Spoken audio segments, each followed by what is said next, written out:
1 to 1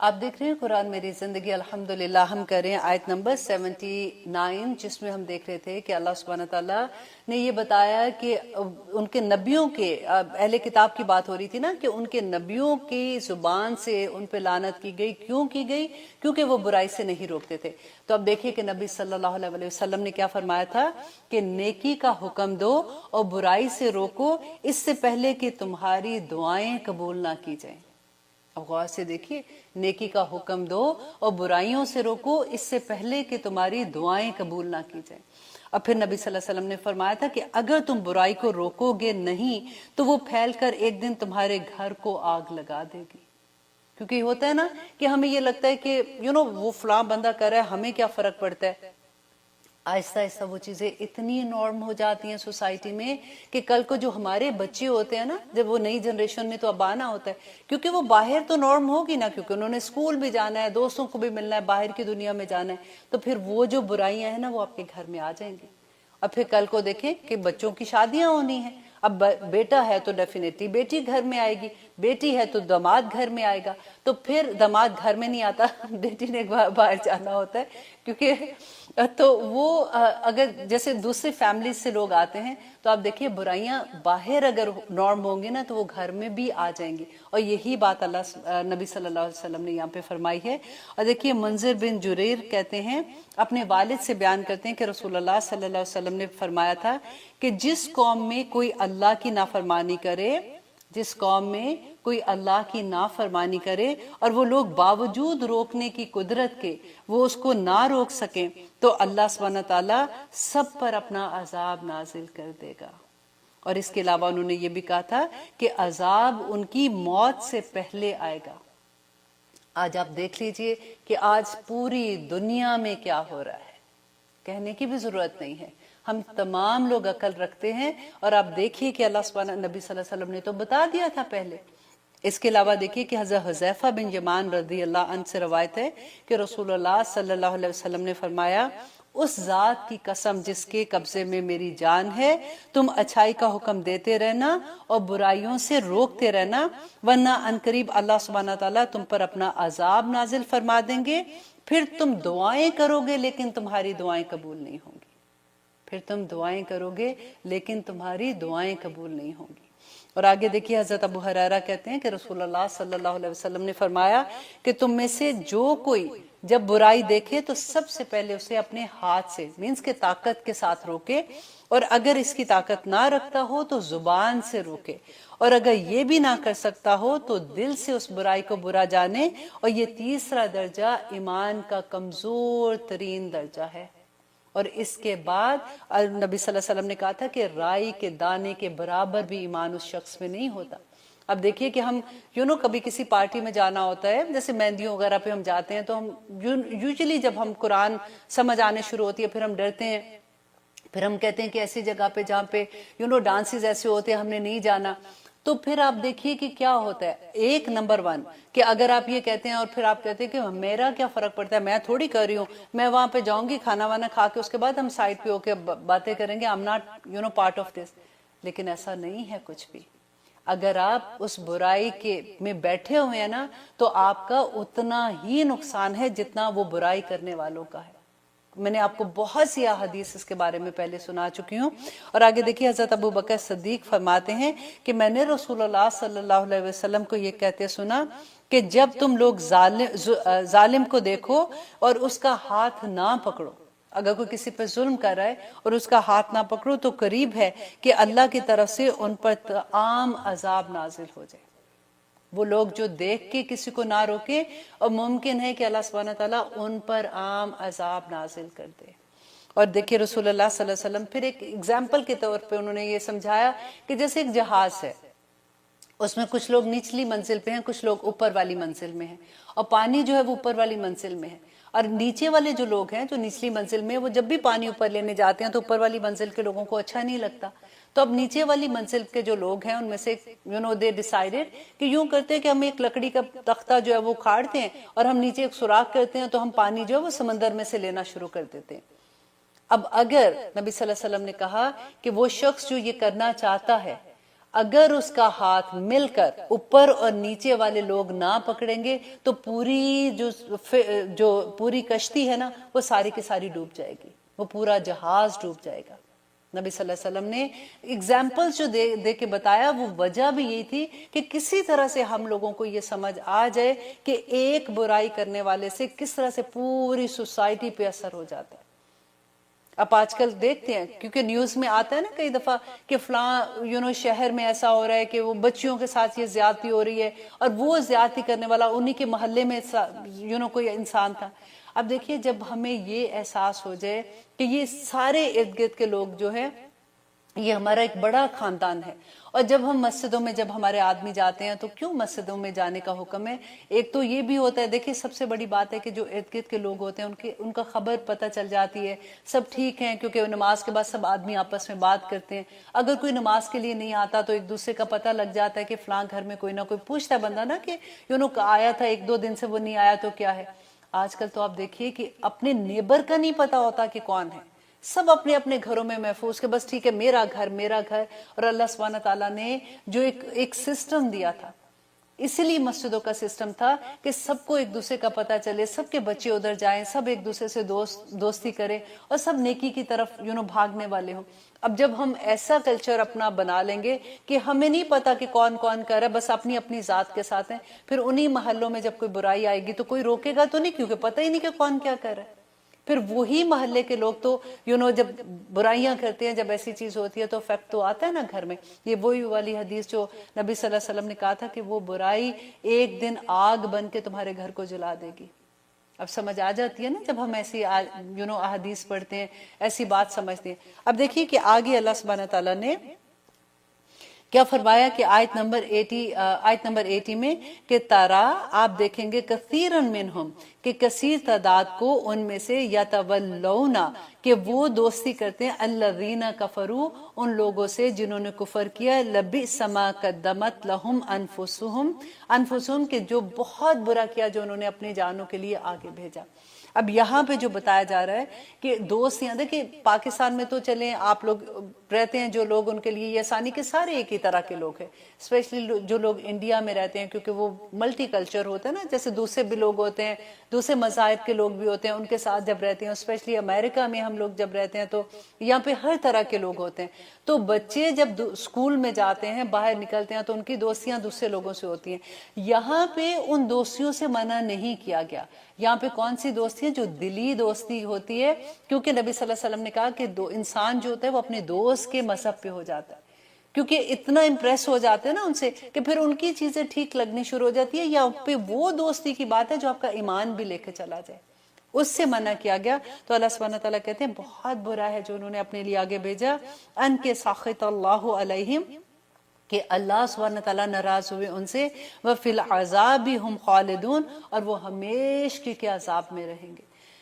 وَلَوْ كَانُوا يُؤْمِنُونَ اور اگر ہوتے وہ ایمان لاتے باللہ اللہ پر، وَالنَّبِيِّ اور نبیوں پر، وَمَا أُنزِلَ إِلَيْهِ اور جو نازل کیا گیا ان کی طرف، مَتَّخَذُوهُمْ تو وہ نہ بناتے انہیں اولیاء اپنا دوست، وَلَكِنْ كَثِيرًا مِّنْهُمْ فَاسِقُونَ لیکن ان میں سے اکثر فاسق ہیں۔ دیکھیے اگر وہی بات ہوگی نا، کیونکہ اگر آپ کی دوستی ایسے انسان کے ساتھ ہے جو شرک کرتے ہیں، جو حضرت عیسیٰ کو اللہ سبحانہ تعالیٰ کا بیٹا کہتے ہیں، یا اس طرح سے کوئی بھی چیز میں، یا کسی ہندو کے ساتھ آپ کی دوستی ہے جو اللہ کے شریک بناتے ہیں، بتوں کی پوجا کرتے ہیں، تو آپ یہ دیکھیے کہ اگر کبھی آپ کے بچے کا کوئی دشمن ہو، فار ایگزامپل جسے آپ اتنی محبت کرتے ہیں، آپ اسے دوستی کریں گے؟ نہیں کریں گے نا۔ اگر آپ کی ماں کو اللہ سبحانہ تعالیٰ نے شرک کو گالی کہا نا کہ اتنی بڑی بات کہتے ہیں، تو اللہ سبحانہ تعالیٰ کے ساتھ جو شرک کرتے ہیں، اگر ہماری ماں کو کوئی گالی دے اور اس طرح کی بات کرے، ہم اسے دوستی کریں گے؟ تو بس دیکھ لیجئے اس آیت کا بالکل یہی مقصد ہے کہ اللہ سبحانہ تعالیٰ کہتے ہیں کہ اگر وہ اللہ پہ ایمان لاتے، نبیوں پر ایمان لاتے، جو کتابیں ان کی طرف نازل کی گئی تھی ان پہ ایمان لاتے، کبھی وہ ان سے اس طرح کی دوستی نہ کرتے، کیونکہ ہمیں سمجھ نہیں آتی ہے نا، ہمیں اس کا میننگ سے نہیں پتا چلتا کہ اللہ سبحانہ تعالیٰ نے کیوں منع کیا ہے۔ اور آگے دیکھیے اللہ سبحانہ تعالیٰ کہتے ہیں لَتَجِدَنَّ أَشَدَّ النَّاسِ عَدَاوَةً کہ البتہ آپ ضرور پائیں گے اشدہ سب سے زیادہ سخت الناسا لوگوں میں سے عداوتن دشمنی میں للذین آمنو ان لوگوں کو جو ایمان لائے الیہودا یہود کو جو یہودی ہیں اللہ سبحانہ تعالیٰ کہتے ہیں والذین اشرکوا اور وہ لوگ جنہوں نے شرک کیا ان لوگوں کے ساتھ جو ایمان لائے تم دشمنی میں سب سے زیادہ پاؤ گے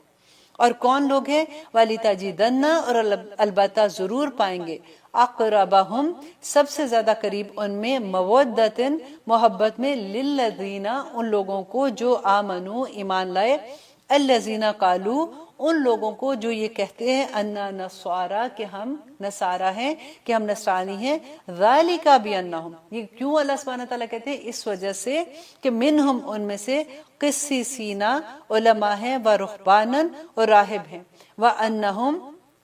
اور بے شک وہ لا یستکبرون اور وہ تکبر نہیں کرتے ہیں اب اللہ سبحانہ تعالیٰ نے یہاں پہ دیکھے شروع میں ہم پڑھ رہے تھے نا کہ اکٹھی بات آ رہی تھی کہ اہل کتاب نے یہ کیا تم یہ نہ کرنا اب یہاں پہ اللہ سبحانہ تعالیٰ نے بالکل کہتے ہیں نا کہ ایک کھلی طور پہ دو فرق چیزیں کر دی کہ دیکھو جو یہود ہیں وہ تو کسی صورت اور جو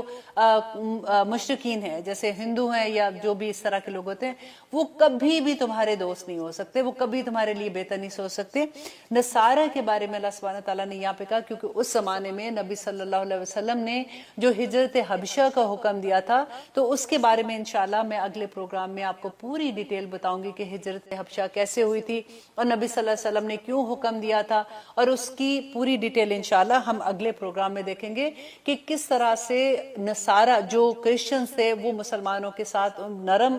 رویہ رکھتے تھے اور اس وقت جبکہ مشرکین مکہ نے ظلم کی انتہا کر دی تھی کوئی مسلمان ہوتا تھا ہم کہتے ہیں نا کہ آج کے زمانے میں بڑا فتنہ ہے آج کے زمانے میں بڑا مشکل ہے اسلام پہ عمل کرنا آپ کبھی وہ سیرہ پڑھ کے دیکھیے کہ اس زمانے میں جب نبی صلی اللہ علیہ وسلم نے ہجرت حبشہ کا حکم دیا تھا یہ 590 کا ذکر ہو رہا ہے اس میں کہ 5 سال ہو چکے تھے کیونکہ 40 سال کے تھے جب نبی صلی اللہ علیہ وسلم جب ہم پڑھتے ہیں کہ نبی صلی اللہ علیہ وسلم پہ پہلی وحی آئی تھی